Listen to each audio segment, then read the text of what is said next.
Hello there, my name is Mrs. Peters and I'm here to introduce to you a life-changing opportunity. Are you tired of searching for a job, or you are constantly being told that you do not qualify for a particular job due to lack of skill or experience? Then worry no more.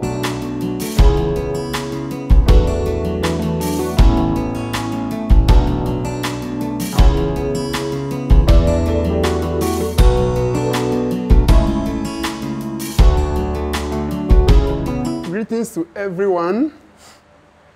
This is Dr. Henry Damian. I have a BSc in Business Admin. I have an MSc in Human Resource and a PhD in Project Management. So I'm one of the trainers in Exford Global, and today you'll be receiving an amazing training in project management. Just stay back, relax, and listen very carefully as you're about to learn so much that will lift you up.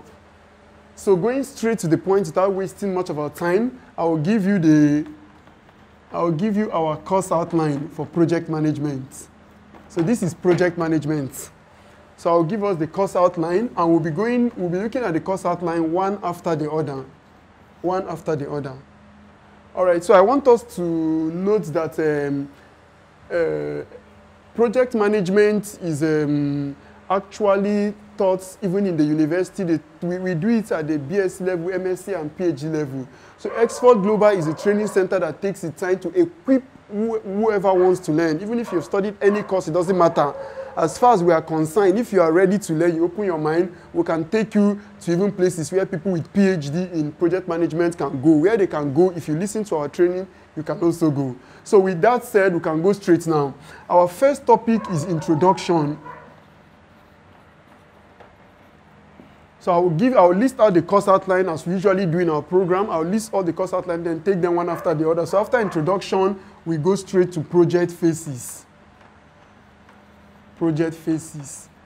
Then the third one we have is called project scope management. And we have the fourth one we call project time management. Then we have the fifth one. It is called project cost management. And the sixth is called project quality management. Then the seventh one we have is called project risk management. Then the last but not the least is called project procurement management. Here we'll teach you about contracts and contracting, how to pursue contracts, contract and contracting. So you can see the topics we'll be taking in project management. They are very, very, very interesting topics. Introduction, project phases, project scope management, project time management, project cost management, project quality management, project risk management, and project procurement management. And I said under project procurement management, we'll be talking about contract and contracting. This is where we teach you how to set up your business, how to pursue contract, how to dress for contract, how to start a contract where there's no contract. All right, so just take your time, listen carefully as we begin our training. So we are going to start with introduction. I believe we've gotten this one. Usually what we do is that when we give our course outline, we give you time to to write everything we've written. But you can also free at every point in time to take a snapshot of what we have written since you are actually learning online. All right, so we can go. So what we have first is introduction.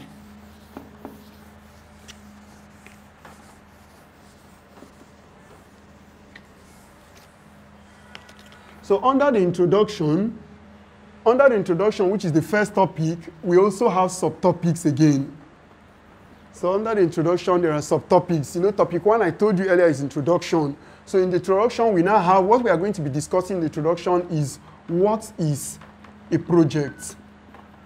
That's the first subtopic. What is a project? Then number two, we'll talk what is management. Then number three, what is project management? The number 4, we'll be looking at functions of a project manager.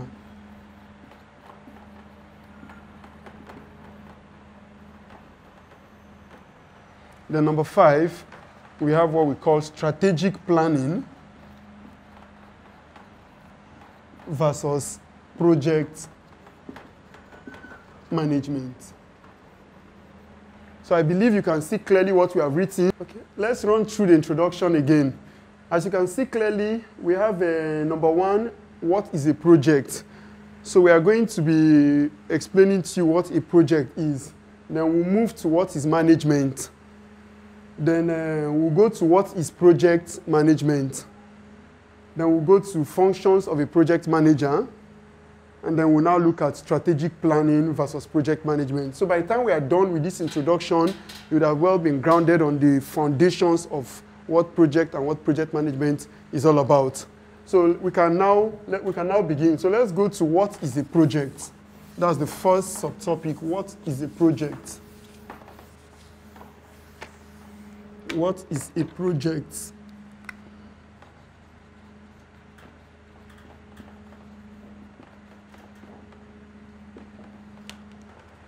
Okay, a project can be defined as any, I'm going to write it down, but I want you to listen carefully while I still write it down, but get it first.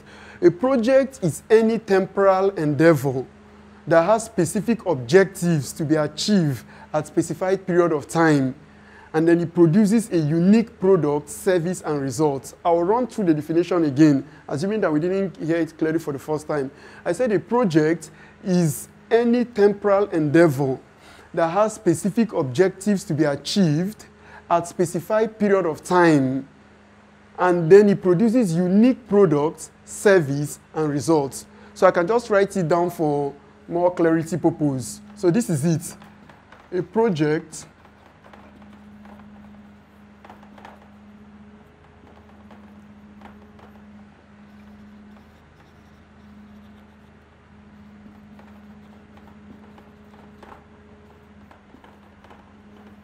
that has specific objectives to be achieved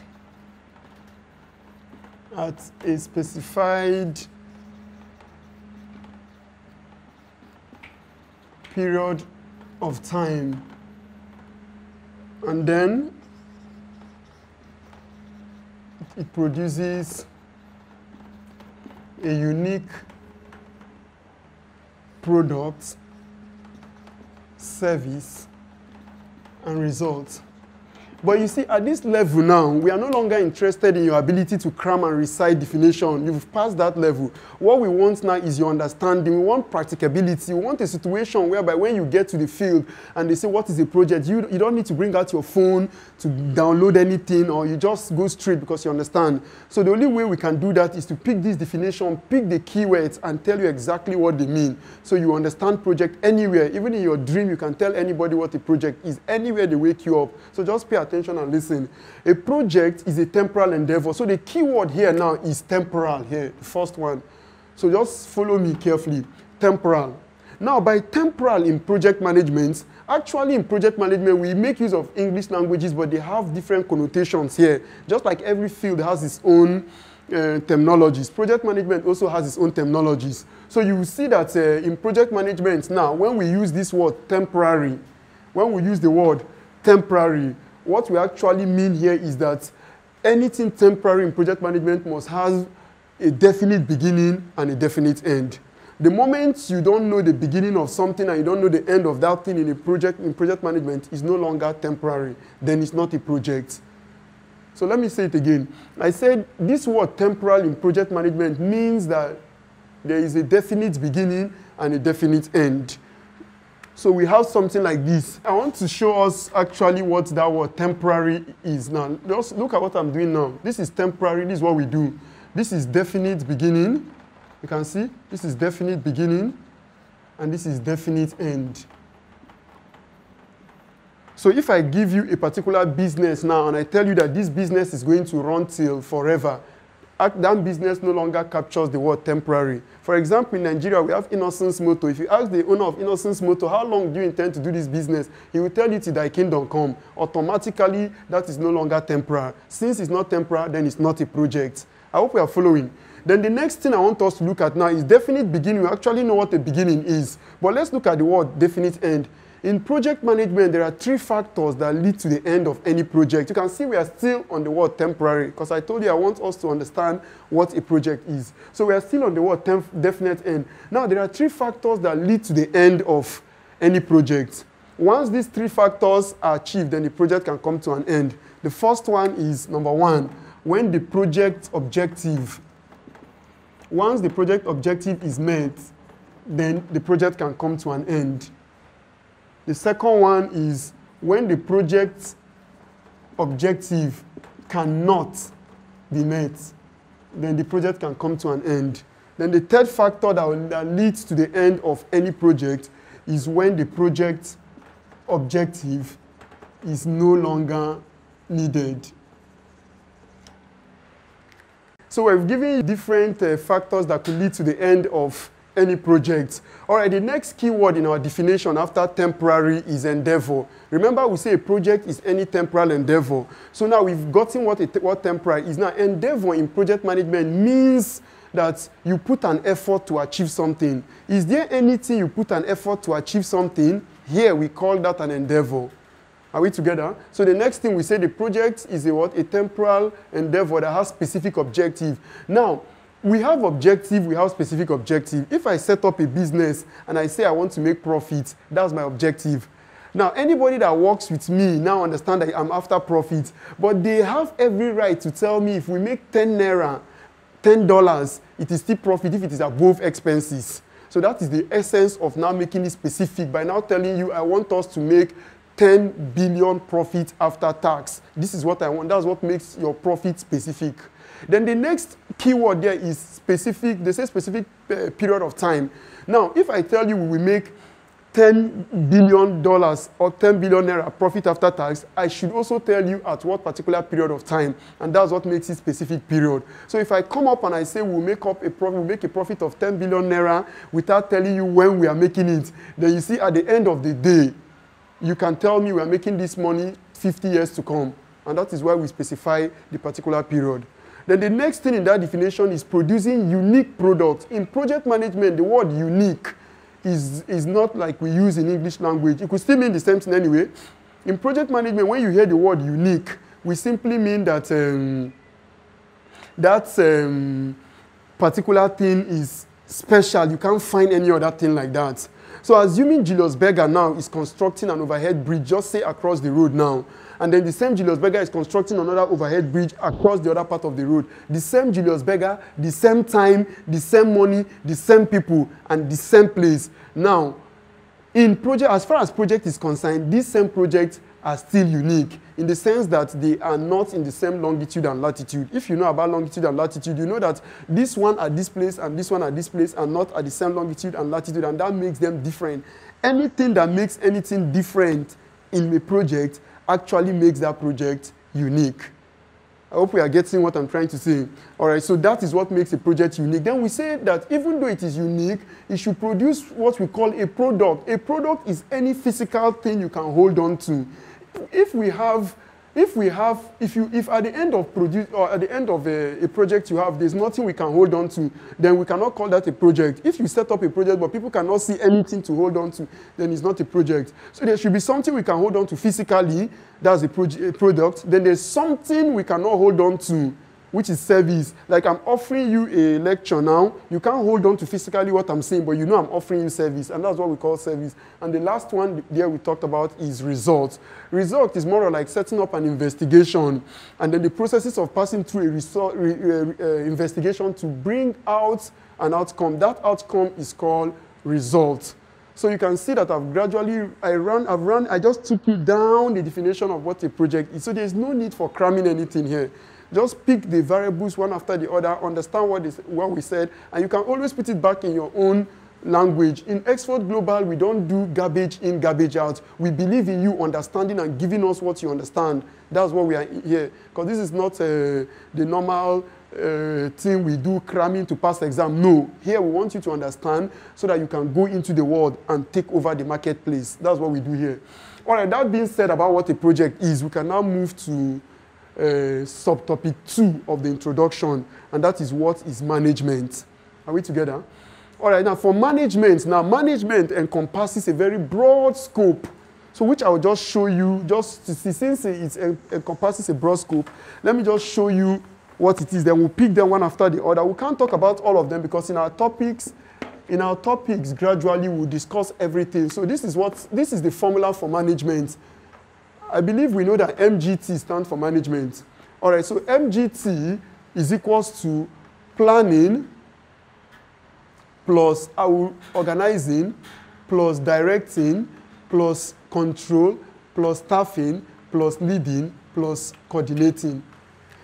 So management in project management, in project management, management means planning, organizing, directing, control, staffing, leading, and then coordinating. So what we'll do is that I won't talk about all this because it took all our time. In our subsequent topics, we'll still discuss all of them. But for now, I'll just tell you about planning and organizing, since these are the very key ones. Now, in project management, once you hear the word planning, anytime you hear the word planning in project management, what it actually means is knowing what to do.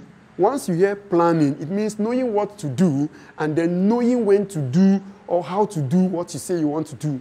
Let me break that definition down.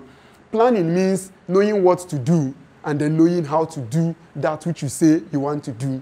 So somebody comes out, we have a fresh graduate now, and a fresh graduate say, I want to go into fish farming business. That's not a plan to us. It becomes a plan when you tell us the how of what you want to do. So if you tell us, for example, you want to set up a fish farm, then we say, how do you intend to set up this fish farm? So when you tell us, okay, I'll get a soil scientist that will help me check the soil. If the soil will be suited for my species of fish, then I'll check the species of fish, the kind of water, the place, the veterinary doctor that will, now you are talking. Now you have moved over from what to do to how you want to do what you want to do. So planning is complete when the how is specified. So there's a very important thing I need to say here, since most of us are graduates now. Now, at our level now, we don't take wishes as planning. There shouldn't be a time when you sit with somebody and the person tells you, and you say, what is your plan for your life? And the person tells you, I will make it. I will make it is not a plan. Once you sit with anybody, say, what is your plan? Say, it doesn't have a plan. What is your plan? The person should tell you, this is what I want to do, and this is how I intend to do what I want to do. Then that person has a plan for you or for himself. Hope we are following. All right, the next one we have here is organizing. I told you I will talk about planning, organizing, then we'll move to the next subtopic because directing, controlling, staffing, and the rest of them, we'll be talking about them subsequently as the topics unfold. All right, the next one, as I said, organizing. In project management, the word organizing means doing the right thing at the right time, with the right people, at the right place, in order to achieve the right results. Let me come again. Maybe I was a little bit quick. Organizing in project management means doing the right thing at the right time, with the right people, in the right place, in order to achieve the right results. Did you take notes of what I just said about this definition? There is a word that kept reoccurring itself in this definition. If you observed, there's one word that keeps reoccurring itself, and that is what? Right. So that means anything organizing has to be right. So if somebody comes to you and says he's an organizer, then invariably the person is telling you that I'm the right person suited for whatever you're doing. I will tell you the right place to do it, the right people to work, the right money, and I'll give you the right results. So if you have an organizer in an occasion or in a business or in a project, then you already have somebody who is ready to give you the right outcome you're looking for. This is what we believe if the person is a professional project manager. So as time unfolds, we are going to pick you from wherever you are to become the professional project manager, and then you will understand exactly what this word means in the field as time unfolds. All right, that being said, we have talked about planning, organizing. We are going to move to the next subtopic. And the next subtopic we have here is what is project management? What is project management? That's our next subtopic 3. What is project management? We have already told you what a project is, and we've told you what management is. Now, it's more like adding project to management. But it's not just like that. Now, project management is the application of the knowledge of management to any field of any project you have. I think I'll say that again so we could get it clearly. I said project management is the application of the knowledge. That means you have learned management. We've told you management is planning, organizing, and we told you what planning is. Now, we are now telling you that if you have a project, that knowledge you got in management, come and apply it in any project. I give you an example of a project. We are reconstructing a town hall, and we say, come and tell us how to reconstruct this town hall. You say, okay, I think the first thing we should do is to plan. Now, this person is doing project management. He's applying what he has learned in management to the field of any project. Hope we are following. So this is exactly what project management is. So anytime you hear the word project management, it's not an ambiguous word. It's very simple. Just first of all, understand that somebody has the knowledge of what management is, and the person is applying it. It's more like there's what we always show our students. This is what we show our students. We do our students like this. We tell them, when you get the knowledge of management, you now take it here to the field of any project. And that is what project management is all about. So the next subtopic we have is functions of a project manager. Functions of a project manager. But before I run you through 1 or 2 or 3 of the functions of the project manager, there's something very important we always tell starters in this field so that they don't get it confused along the line. Now, there are 3 key people in any project and in project management. There is a person we call a project sponsor. Please pay attention. If anybody gives you a project, if somebody gives you a project or a contract, in project management, we call that person a project sponsor. Don't call that person another name that is not a project sponsor in this field, because we are grooming you to become professional project managers. So you must relate with our terminologies. You can't bring terminologies outside that are not used here. Anybody that gives you a contract is called a project sponsor. Then you that they gave the contract to, you are called a project manager. Then the people you call to work with you for that project are called project team members. Did we get that? I'll say it once again just for clarity purposes. Whoever gives you a project is called a project sponsor. You yourself, you're the project manager. You, they gave the contract to. Then the people you call to work with you are project team members. So I believe that's clear. So now let's go to the functions of a project manager. Remember that this is project management. Our consign is on the project manager. And that's why we are moving to the functions of a project manager. All right, the first basic function of a project manager is that the project manager meets the needs of the team, the task, and then the individuals. Let me come again. The number one function of a project manager is that a project manager meets the needs, NEEDS, meet the needs of the team, the tasks, and the individuals for that particular project. What do we mean by meeting their needs? Now, you agree with me that every project comes along with people you work with. These people you work with may have basic needs.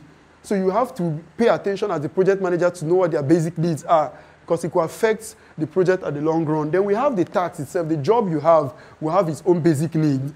For example, if you're building a house, you could be needing more of cement, more of stone, more of gravel. This is for the task. Then we have individuals.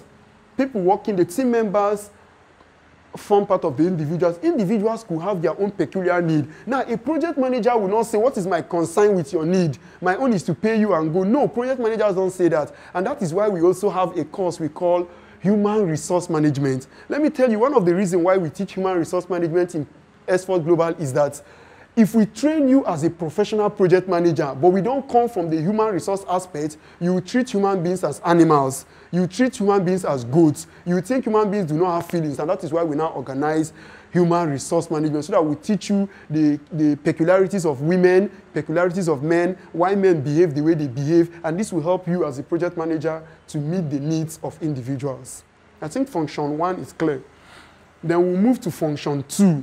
Function 2 of a project manager is more or like, it's looking as if it's not a function, but it's a function. Now, a project manager must be specialized in these 3 basic areas I want to mention.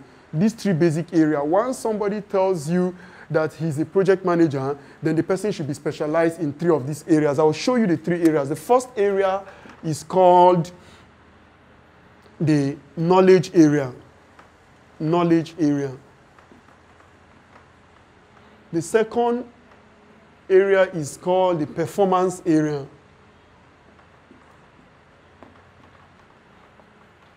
And then the third area is called the character-based. Character-based. Or character, any of them. All right, so what are we saying here? We are looking at the second function of a project manager. There are plenty of functions which you can also check online. You see other functions, but these are the basic ones you need to go home with. Now, when we say knowledge-based, the moment you say you are a project manager, automatically you should have basic knowledge about project management. That means there shouldn't be a time when you now say, oh, I don't know this one. You can't know everything, but any project that comes your way, it is believed that what you should do is you make your own research and have basic knowledge. So if, for example, now we are talking catering, and you say, no, I've never baked cake before. As a project manager, we don't say we've not done anything before. You can't say that to your sponsor. What you do is that you go home, make your basic research, and then you have something to say. You don't take over the job of people. No, what you do is that you have their knowledge so that you, as a project manager, you're more like a supervisor. So when people are working for you, somebody is renovating your house. You can also, they are talking about plastering, you say you don't have any idea. They move to fixing AC, you say you don't have any idea. You see, the people there will actually feel that this particular project manager has little or no idea. And before you know, they take full charge of that job. And that's not supposed to be so for a project manager. That's why you need that knowledge. That's why it's your function. Then the next one is performance. So if a project manager has the knowledge, the next thing is that his knowledge should speak in his what? In his performance. We should be able to relate your knowledge with what you've done before. For example, we say, okay, you're very good at this job. Can we see this knowledge? Can we see what you've done? Then you give us something like a catalog. Do you understand? You say, I did this work in 2011. I did this one. We say, wow, you mean you did this work? You say, yes. You see, now your knowledge is now reflecting in your performance. Hope we are flowing. Then the third one is called character. If you have a project manager that has the knowledge, has good job, but has a flawed or bad character, it can still affect him as a project manager or affect her. For example, now let me give you an instance. We want to give a project manager a contract, and somebody says he knows his work very well.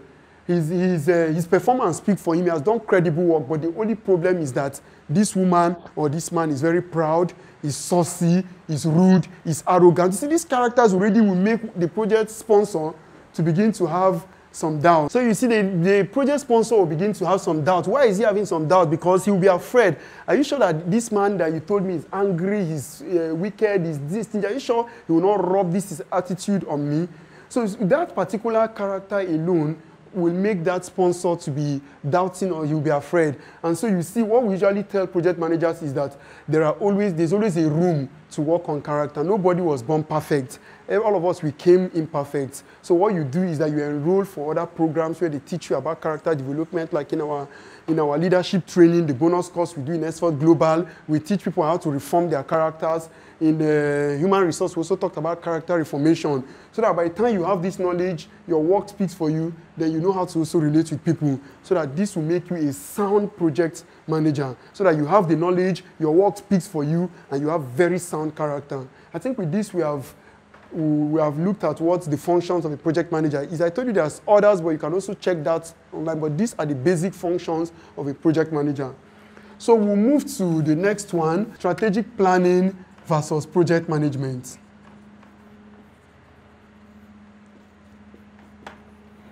All right, in strategic planning versus project management, what do we talk about here? In strategic planning versus project management. Now, we have taken our time to tell you what planning is. I think the only new word we introduce here is strategic. We have told you what planning is. We told you that planning means knowing what to do and then knowing how to do it. So when we introduce the word strategic means in the future. In the future.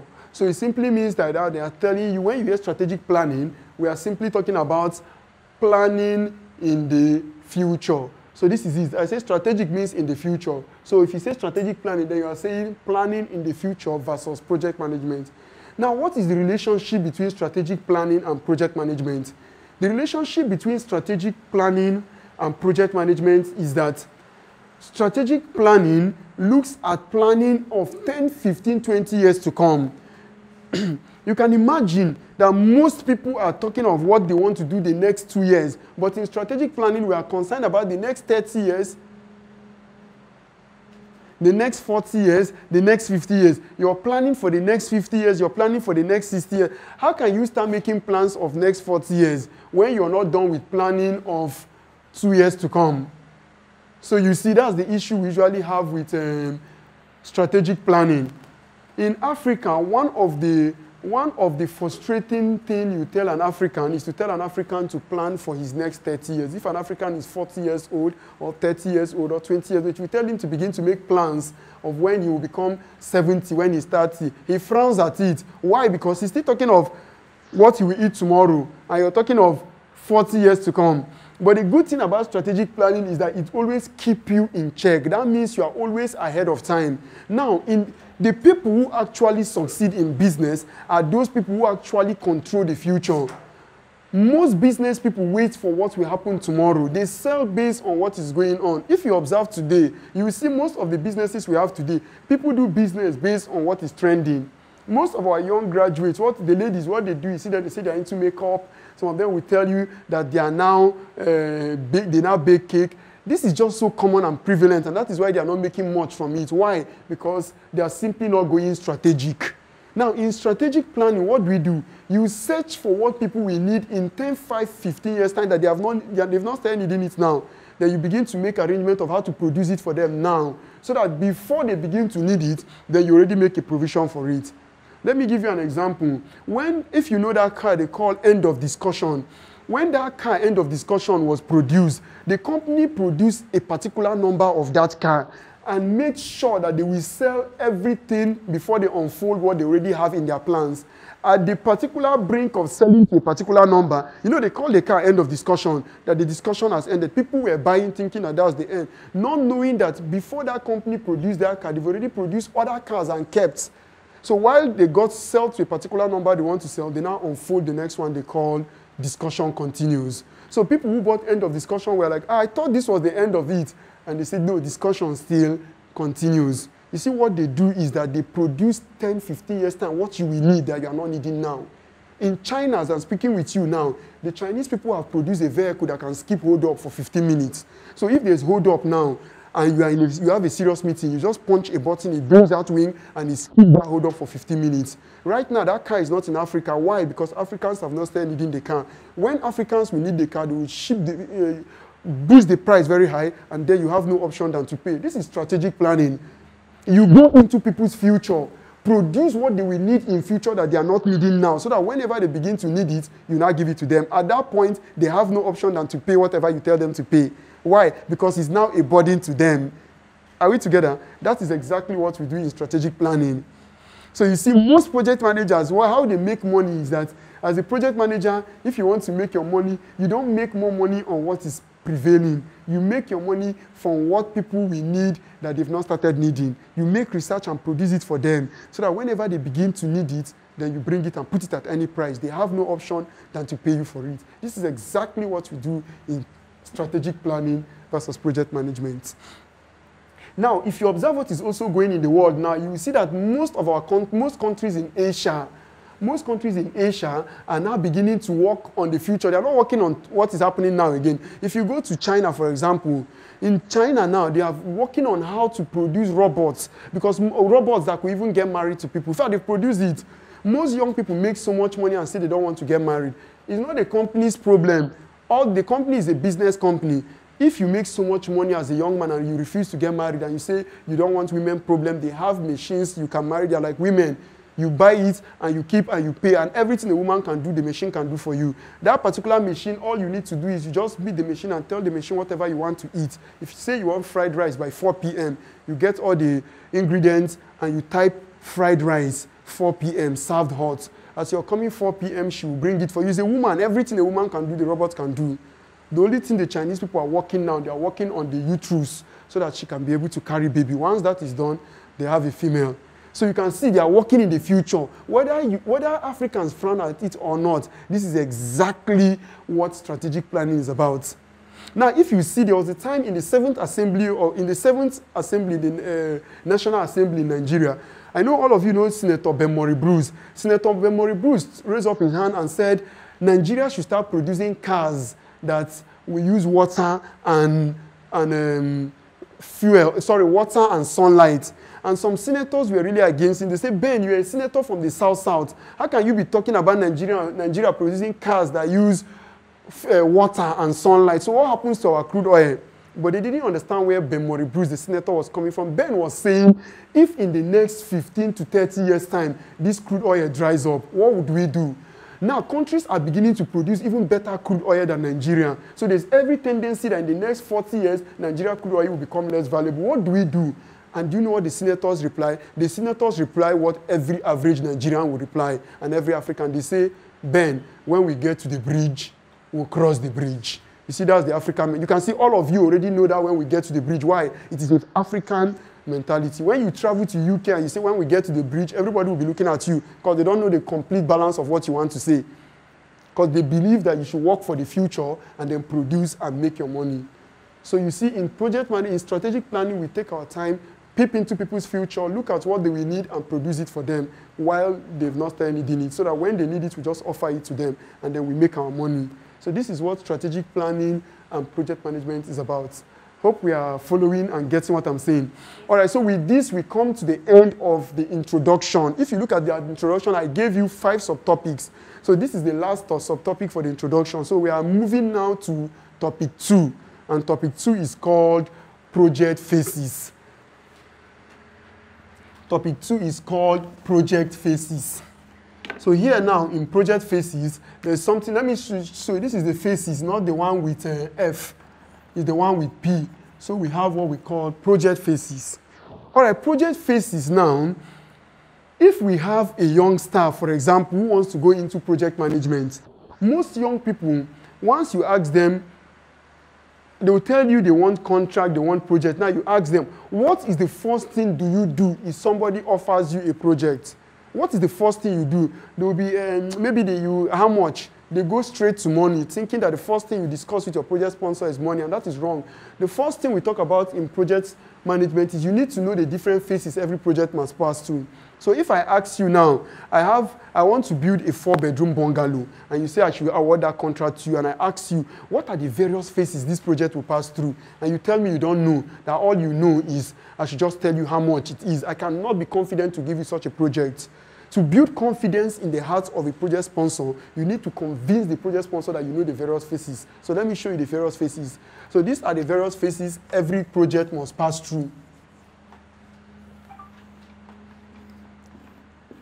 We have the introductory stage, the planning phase, the execution phase, and the control phase.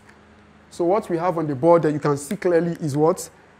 Introductory phase, planning phase, execution phase, and then control phase. So what happens at the introductory phase? This introductory phase is more like what we call feasibility study, where you see if this particular project will see the daylight. Sometimes people travel abroad and they just see projects in UK and they want to bring it to Nigeria. They say, do this thing, I saw it in UK. What we do at the first phase is we make sure that this particular project will see the day of the light so that we don't waste energy and time to start something that will not happen. Do you understand? So once that is settled, the introductory phase or the feasibility stage, we now move to planning. That means you can't plan for something that you know can never happen. For example, somebody builds house inside water in Colombia, and now come down to maybe Nigeria here and say you want us to build house for you inside water. It may not be easy for us to do exactly what they did there because the soil condition, the water texture, the environment there is not the same here. So you can't just put a project manager like that. The project manager will make sure it happens, it's possible here. Once that is settled, then you can now move to planning phase. At the planning phase, we already told you what planning is. We say planning is knowing what to do and then knowing how to do it. So now when you get to this stage, you now begin to plan for that particular project. What exactly are we doing? We are building a 3-bedroom bungalow. That's the example I gave you, class. So how do we build a 3-bedroom bungalow? Then you begin the breaking down, which we are going to discuss under project scope management. The next one is execution. Execution is very simple because everything you've planned, you are just carrying out what you say you will do. So for example, you say we'll do this, we'll do A, we'll do B, we'll do C, and we'll do D. So what you do under execution, it is now, you now start carrying out what you say you will do. Are we together? So it's more like I'm doing what I say I will do. Now, control means plan versus actual versus plan. Just take it like actual versus plan. What do we mean by actual versus plan? Actual versus plan means what exactly are you doing now? We want to compare what you're doing now with what you said at the beginning you will do. You know, sometimes projects could get so busy that people forget what they plan to do. So sometimes we take a pause. We take a pause and then we begin to ask ourselves, what did we even say we'll do at the beginning? At the beginning, we say we involve an architect, we involve a mechanical engineer, we involve a water engineer. Now, we begin to make sure that now it is time to bring them. So we call it actual versus plan. That means what you're doing now versus what you plan to do. So if what you plan to do is not what you're doing now, the question is what went wrong?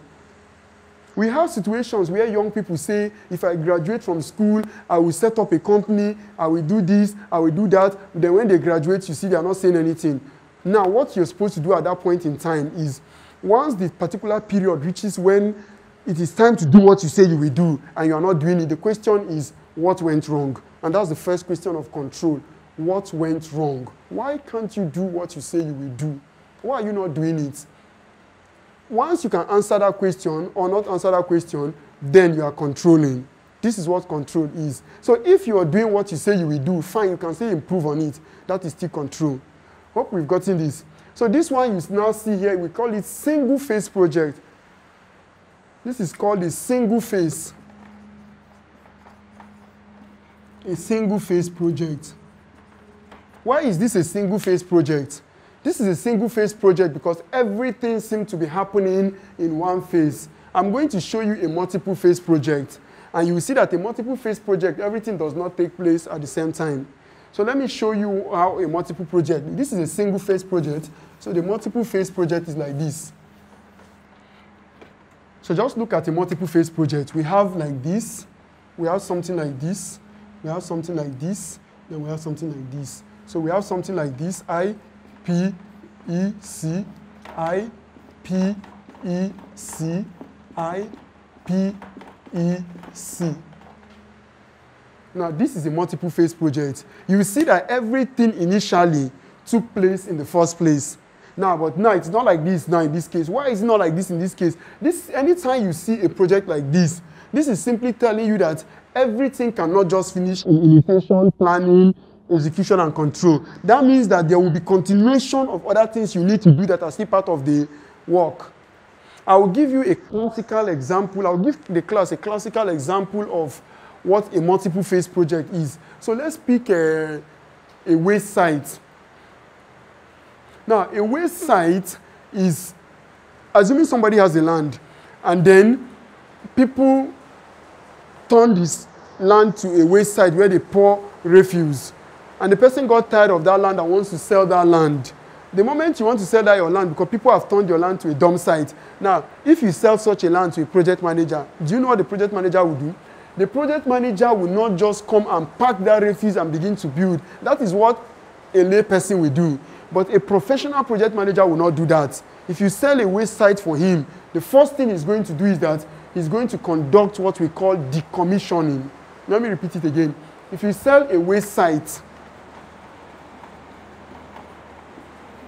to a project manager will not bring caterpillar and say, come, let's pack this thing and start building. No, that's unprofessional. A project manager conducts what we call decommissioning. What is decommissioning? Now, decommissioning is the first thing we do here. So this stage, you can call this first stage decommissioning stage. What do you do in decommissioning stage? In decommissioning stage, rather than packing this waste, you just pick a sample of the waste and take it to the lab to see if this waste is biodegradable. That is, if you can recycle this waste. What they do is that if they pack some of the waste to the lab, they have a machine that separates waste into solid waste, semi-solid waste, liquid waste, and gaseous waste. That means we have 4 kinds of waste. I hope we are following. You can see what is making you gradually become a professional. Now you are now knowing that there are 4 types of waste. We have solid waste, semi-solid waste, we have liquid waste, we have gaseous waste, and this is 4 kinds of waste we have. Now, when you take this waste to the lab, they will run a test on this waste, and the results will come out They will tell you the part of the waste that can be recycled and the one that is completely useless. So the part that can be recycled, they will now recycle it for you and now tell you the value. Do you want us to recycle it for you, or you want to do the recycling yourself? You will be surprised that the land you bought 10 million naira, that waste, by the time they value it, may be 5 million naira. So invariably, you are buying the land 5 million. So that's why I was telling you that if you sell a waste site to a project manager, it's a very big thing for that person, because there's something he knows that you don't know. I hope you understand. Now, imagine a situation where you buy a land for 5 million naira, and then the waste component at the end of the day is now amounting more than what you bought the land. It has happened several times. People buy land with waste, 5 million, 4 million naira, $4 million, and at the end of the day, they are now selling just the waste component above what they bought the land. You can see what knowledge can do to us. That's why they say knowledge is power. So now watch what happens. At the decommissioning phase, first of all, there will be what they call the introductory phase. Like I told you, you must first of all make sure that this particular recycling you want to do will see the daylight. If that is settled, then you move to planning phase. What are we doing? Planning is knowing what to do and knowing how to do it. So what we do at the planning phase? At the planning phase now, we now begin to make arrangement of how to take this waste to the lab. Execution means we are taking it to the lab. Control, I've told you, it means actual versus plan. Now, once you do this one, you have done what we call decommissioning phase. You see, now we already know about the waste. Then before we now move to stage 2, stage 2 is called the removal stage. Now, this example I'm giving us, somebody will say, is it only for waste? No, any example you pick, decommissioning simply means make a test of whatever is there. Even if it is not testing, make sure you do a preview of what you have on that particular place then before you begin. If there's anything like removing, or if there's anything that bringing in people before you actually begin the main work. So now let's continue on our example on the waste. Now, removal stage now. You see, a professional will not just bring a caterpillar with 4. There are caterpillars that have 4 mouths like this, right? They'll just come and pack. We don't do like that. Before you bring those caterpillars, we'll study the waste. Do you know there's a way you bring the caterpillar to come and pack waste and you destroy the waste? You see, professionals will tell you that if you bring any kind of caterpillar to pack waste, you can destroy. So somebody will be wondering, how can, this is the dustbin, how can caterpillar destroy dustbin? Because the person has little or no knowledge about waste and the management of waste. So we bring specialized machine after we have conducted this to come and pack that waste so that you don't destroy any components of the waste. That means we don't actually just bring any kind of machine to pack the waste, but there are machines you could bring that will end up destroying the waste. And it's very surprising and amazing to hear that a machine will destroy a waste when it's already a waste. But it's not a waste like that. All right, so when that machine comes, what you also do, what you did here, initiation, planning, execution, control, you do it again. Before you remove the waste, there will be initiation, you plan for it, then you do what you plan, then make a control. You can see we're still on one project, but this is called a multiple phase project because a lot of things happen before you come to the end. Then the last one is called the landscaping phase. Landscaping. Landscaping means, landscaping stage. It means now you have gotten to the stage where you now do exactly what you say you want to do. If you say you want to build a garden, if you say you want to build a house, whatever you say you want to do, it is now time to do it on that land. Remember that this land now has no waste again.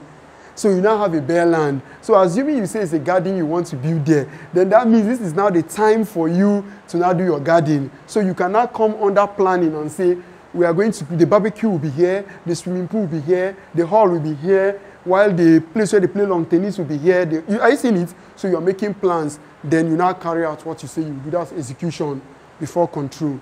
Are you seeing that this project did not come like the first single stage we talked about? This one had to come through different, and that is why we call this one multiple phase project. So the project usually comes in different phases. We could also have a double phase. A double phase could simply mean that when you're done with this, then you have something like this, double. Is that okay? All right, so we are going to be moving to the next topic. The third topic is called project scope management. That's topic 3, project scope management.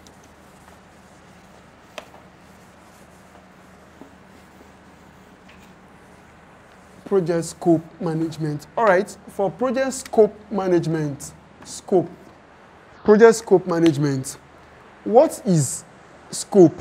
In project, remember I told you earlier that the definitions we give to some of these words may not be exactly what they mean in English language. So scope in project management simply means area of coverage. So if somebody tells you now that what is project scope, you just simply answer that person that project scope simply means the total area of coverage for that particular project. So it doesn't actually mean everything, just the area of coverage. So what do we mean by area of coverage? Now, if a project manager says that area of coverage for a building, maybe let me give you an example.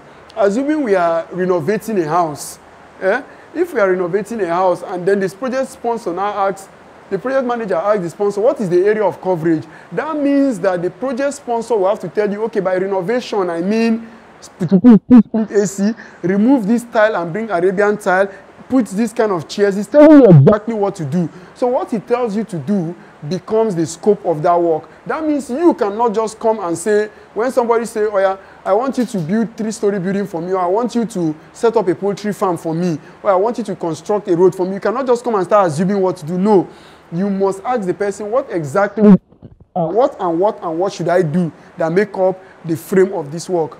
So whatever the person says, okay, you do this for me, you do this, then that becomes the scope. So now what do we do in this topic? We teach you how to manage area of coverage. So this will take us to the next subtopic called steps involved in managing scope. Steps involved in managing scope. Step 1. Steps involved in managing scope. Step 1 is called plan scope management. Plan scope management. Step 2 is called collect charter. Step 3 is called create a WBS. That's stage 3, step 3. Step 4 is called validate scope. Step 5 is called control scope. So let's run through the steps involved in managing scope. Steps involved in managing the area of coverage. Step 1 is plan scope management. I've told you already that planning means knowing what to do and then knowing how to do what you say you want to do. All right, so now let's move to step 2. Step 2, when they say collect charter, if somebody gives you as a new intern or as somebody who is going into project management, if somebody gives you a contract, we don't run contract by emotions. We run contract professionally. When somebody gives you a contract, the first thing to ask is project charter. Project charter is a document that empowers you as the project manager over that particular project you're giving. A project charter is more like a legal document that binds you with the sponsor. That means in the project charter, there will be your duty, when to start, who has responsibility in this project, when to end, and every other thing that you will do. These are captured in the charter. Now, why do you need a project charter? You need a project charter in case of issues and problems which you may not be able to handle. Now, in project management, we don't take our matter to any kind of courts, conventional courts. We have what they call industrial courts. Industrial courts are where we handle project-related cases. So if you have a case there and you get to the court, the first question the judge will ask you, do you have a charter? Once you don't have a charter, there is no need for any discussion, because a charter is the document that shows that a project was actually handed over to you in project management. Are we together? So if that charter is not there, that means that there's nothing to discuss. Then the next thing is create a WBS. WBS means work breakdown structure. Work breakdown structure. What is work breakdown structure? Work breakdown structure is the breaking down or the bringing down of the project into smaller units so that anybody who sees the project will understand what the project is all about. So I will just make a small example of WBS so that it will be clear to us. WBS, let me show us a diagram. Now look at this diagram now we have. Now look at this diagram. We have something like this. We have something like this. And then you have something like this. And then you have something like this. Now, assuming that you have a particular project, just pick any project of your choice. Maybe we say cake production, poultry farm, plantation, cassava plantation, construction of overhead bridge, renovating a house, so that it's not be like project is all about construction. That's why I say pick anyone. You can see I made mention of poultry farm, I made mention of producing cake. All of them, they are projects because they have definite beginning and definite end, like we said earlier. So watch what happens. So let's pick any of our choice. Assuming we are building a house now, so let's call this a house project. So if this is a house project, just watch what we are going to do here now. House project. We are looking at what WBS is. This is a house project. Now, whether you have built a house before or you have not built a house before, the moment you come to study project management, what we teach you here is that you don't need to learn how to go and build a house if that's not what you have learned. You are not a builder. You are a supervisor, a professional supervisor, but you can't supervise, like we said in the functions, when you don't know anything about it. So what do we do? If we are building a house, say we have foundation development, I will call foundation development FD. Say we have concrete pour, I will call concrete pour CP. Say we have exterior wall development, I will call it EWD, exterior wall development. Say we have roofing, I will call roofing RF. Say we have plumbing, I will call plumbing PB. Say we have electrical, I will call this. Okay, say we have, let's say, sweeping and painting. Okay, this is painting and this is sweeping. Now, I want to show you something.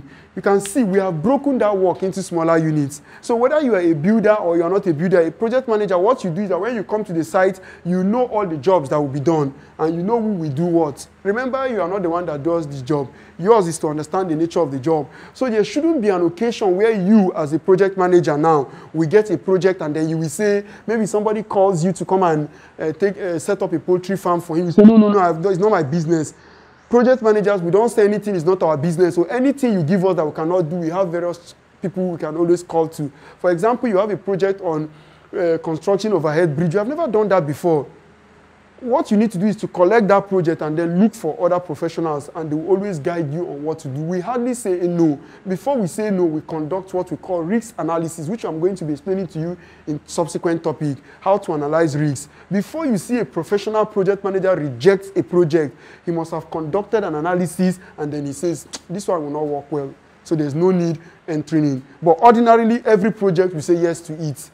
Any project, when I say any project, I mean any project, we say yes to. That's what we are training you to become. We are not training you to become theoretical students. You come and write, and copy notes. No, we want you to go to the field, pick a project, and begin to excel and make money. And people will begin to hear about you, even though you studied biology. Now you're in charge of project, or you studied English, physics, anything you study, that's not our area of interest. Our interest is to convert you to become a professional. That's what we do. So follow me. Now look at this thing we have on the board. This person now comes and says, okay, foundation development, concrete. But you see, he's already getting an idea about building a house that he has not built before. Are we together? So this is what WBS is all about. The next step we have there is validate scope. I think that's step 3. Am I right? What is step? I think that's step 3, validate scope. All right. Okay, that's step 4, validate scope. Now, in validating scope, what you do in validating scope is that the project sponsor and the project manager must agree on what you have designed to do. This is what you designed to do as a project manager. You go and meet the person that gave you the contract. This is what I want to do. If the person goes through it and say, okay, remove this, put that, remove it, then both of you agree at the end of the day, then you have validated scope. Now, you, as the project manager, you have the right to now begin your work. So there will be no time when the sponsor will come and say, you shouldn't have done this. You shouldn't have, do you understand? Because both of you are validated on what to do. Then the last step there we have is control scope. Control scope simply means actual versus plan. So the same thing I told you before, you go back to your planning and then you check what you're doing now. So these are the steps involved in managing scope. So once you understand these steps, then you can manage scope.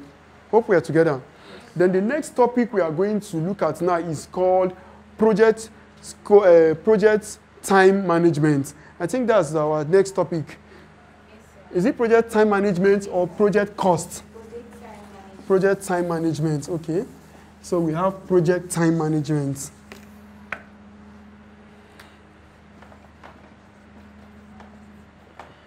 Project time management. All right, that's topic 4, right? All right. So now, in project time management, our major concern in project time management is how do you, a project manager, meet up with the time the sponsor has given to you? You see, if you remember at the beginning, I told you there are 3 reasons that could lead to the end of any project. And I say 1, when the project objectives cannot be met. If somebody gives you a project and both of you agree that this project will take, let's say, 60 days.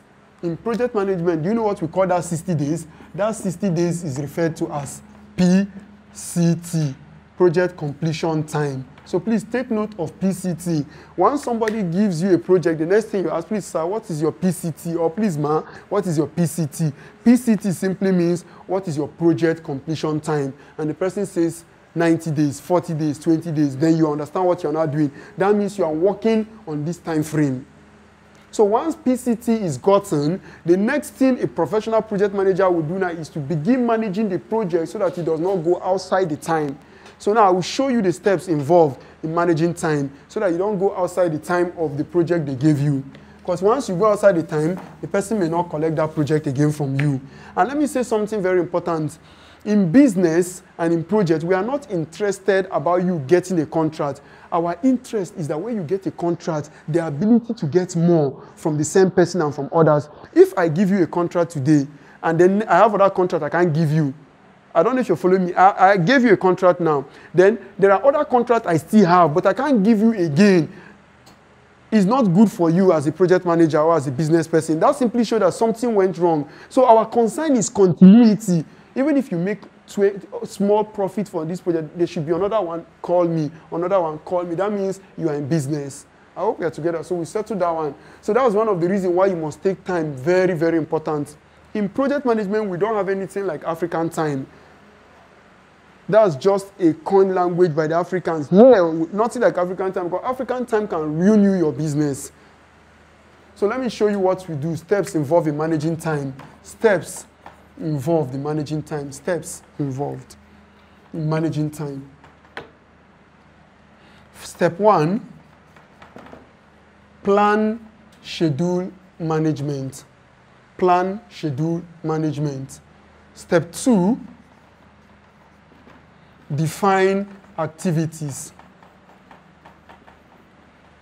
Step 3, estimate activity duration, EAD. Estimate activity duration. Step 4, estimate activity resources. Then step 5 is called prepare a schedule. Step 6 is called control schedule. So I've given you 6 steps.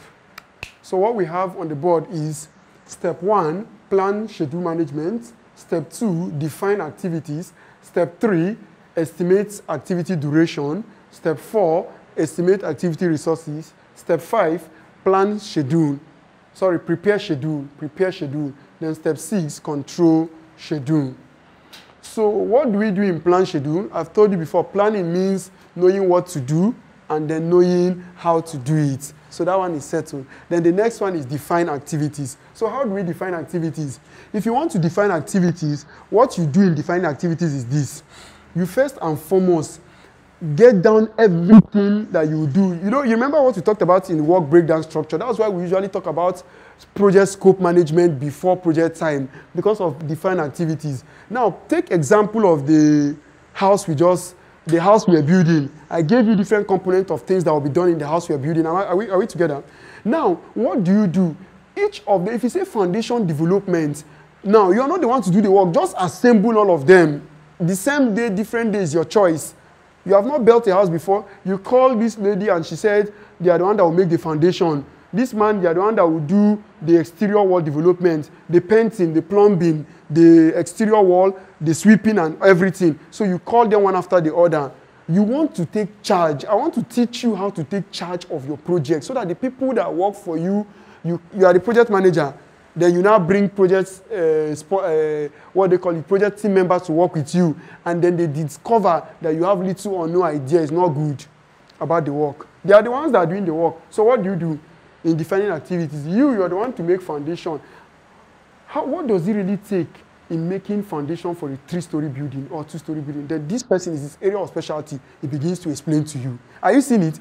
You will even be learning why the person is explaining to you. So the person say, well, to dig a foundation for a 3-story building, we will need to do this, we will need to do that. You are learning and the person doesn't even know you're learning. Then you begin to ask him some questions. Then you call the person that will do exterior wall, concrete pour, all of them. Okay, concrete pour, what do you need? The person say, we'll be needing sand, we'll be needing cement, we'll be needing gravel. You say, how long would you think to do this? Okay, see, you're asking them questions to interact and have idea about their job. You are defining activities. So whichever work it is, I just gave example with building.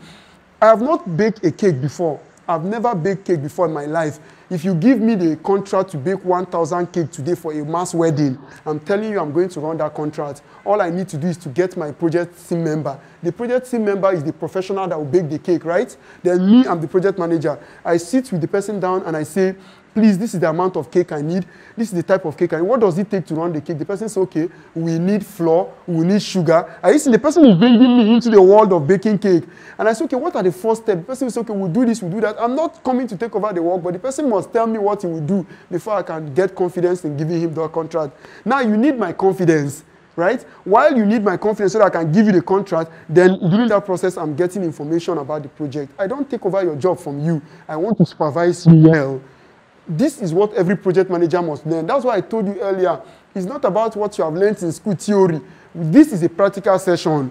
So you need to, remember you're going out to interact with people. So you must understand how to get information from them while you don't take over their job. Because that's not your work. You still get other things again. Do you understand? Then the next thing we have is estimate activity duration. This is how we estimate activity duration. Very simple. You just meet them like this. When you meet them, you say, okay, you are going to do exterior wall, you are going to do this. How long do you think it will take you to make the foundation? And the person says 7 days. You say, why 7 days? You say, because you are going to be using 4 men.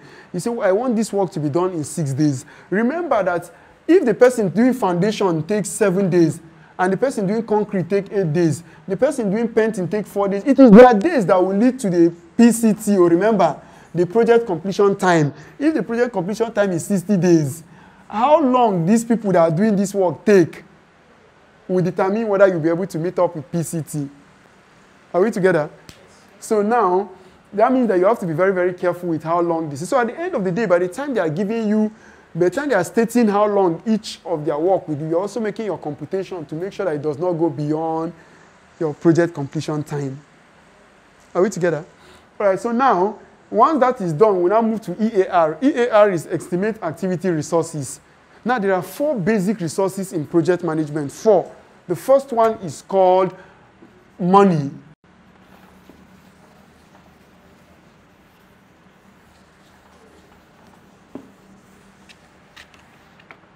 And the third resource is called machine. The fourth one is called material. You can see there are 4 M's. 4 M's. So we call them 4 M's of resources or resourcing in management, project management. The first one is money, man, machine, material. Now, when we say estimate activity resources, what we are simply saying is there any of these resources here you think we can do it out and then the project will still go on? For example, now let me give you an example. If we are digging foundation, you know what it is to dig a foundation. If we are digging foundation, now look at, we have money, we have man. Man is both man and woman. We have machine and material. Which of the following now do you think we can actually step aside and the work will still go on? Now, why are we doing this? As project managers and as business people, we try to minimize costs so that we can maximize profit. So we do that by looking for, if you bring project team members will actually tell you that all is important, which it could be. Now, it is their own way of making what they want to make. But you, as the project manager, as a professional, you need to know which one you can also step down so that you can also make some money for yourself while the project still go on. So let's take one example that we can match ahead. For foundation development, do you need money to dig a foundation? Yes, you need money to dig foundation because you pay the workers. Do you need man? Yes, we need man now. You need people now that will dig the foundation. Are we together? Machine. Now, people will be wondering what kind of machine. The diggers you will use, the shovel you will use. If you are using hoe, whatever you are using, as far as this work is concerned, we call them machine. The material for digging foundation. What are the materials for digging foundation? Somebody will say if the land is very strong, we can bring water. Somebody will say we can bring acid. Now, if without water and without acid, can we still dig the ground? Yes, we can still dig the ground. Now, if we can still dig the ground, that means for foundation development, we are not saying that it's not important to. We're actually looking at what resources we can step down and the work will still go on. That's what we do under estimating activity resources. So that at the end of the day, we don't carry all our money and spend and not make anything from the project. Hope we are following. All right, so the next thing we have now is step 4. Step 4 is to perform schedule. Now, see the schedule we perform here. Let me show you this. This is very, very important. Now, we call this a network part. I want to show you a network part. Just watch what I want to show you now. Now, in project management, we actually don't do more of talking. I am doing more of talking because now I am actually teaching. I'm actually explaining for you. When we go to the field, we do less talking. It's practical. So let me show you a network part. Now look at this network part. This dot here means origin.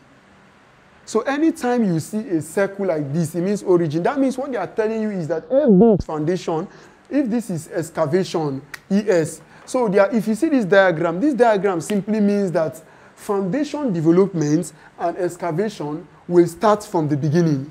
So if I give you this diagram, you will be interpreting for me now. Foundation development and excavation will start at the beginning. Now, when foundation development and excavation is done, then you can now have, let's say they say concrete pour, exterior wall development. So you are invariably telling us that at the end of foundation development, that is when these particular activities can start. Now, let me show you another network. If you have another one like this.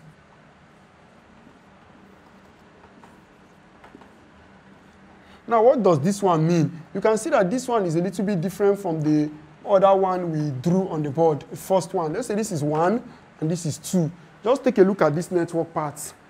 You will see that the first network is saying that foundation development and excavation are starting on the first day. So you as a project manager, you can be in the comfort of your bedroom.